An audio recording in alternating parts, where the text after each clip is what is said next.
করেছে। আমরা তখন পত্র পত্রিকায় বিভিন্ন মিডিয়া থেকে আমরা যতটুকু জানতে পেরেছি যে এই আওয়ামী লীগ সরকারেই এরা নায়ক ছিল। আর এই আওয়ামী লীগ সরকারে এখন তাদের উপর বিচার করে মিডিয়ার, এদের কাউকে জেল দিচ্ছে, কাউকে চাকরি থেকে বঞ্চিত করছে।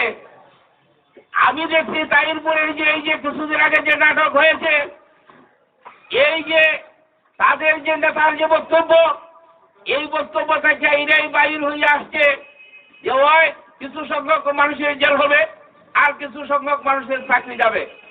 উনি একটা প্রস্তাব রেখেছে আমার কাছে যে যারা এই ঘটনা করছে আমরা সবাই বসি, এখানে আসমিয়া সাহেব থাকুক, ডাক্তার রফিক সাহেব থাকুক, আর আপনারা সবাই মিলে তাদের উপযুক্ত বিচার করে প্রয়োজন বোধে তাদেরকে আমরা দল থেকে বাহির করে দিব।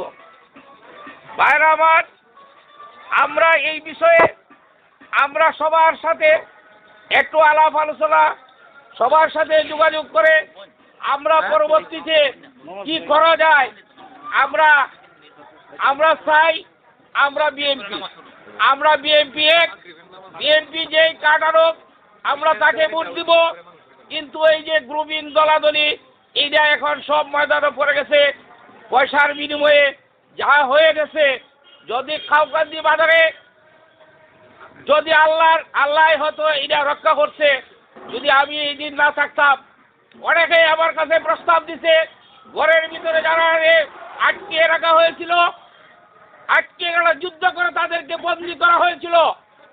আমার কাছে অনেক প্রস্তাব ছিল যে এদেরকে দুইটা করে বের করে এদের শরীরে কিছুটা তার দিয়ে এদেরকে বিদায় করে দেওয়া হয়েছে।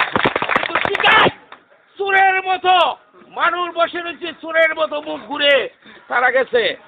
এরা প্রমাণ করে দিয়েছে যে তোদের সেই লাঠিয়াল বাহিনী, পয়সা বাহিনী, এইগুলো আমাদের সম্মুখে কোনো কিছু না।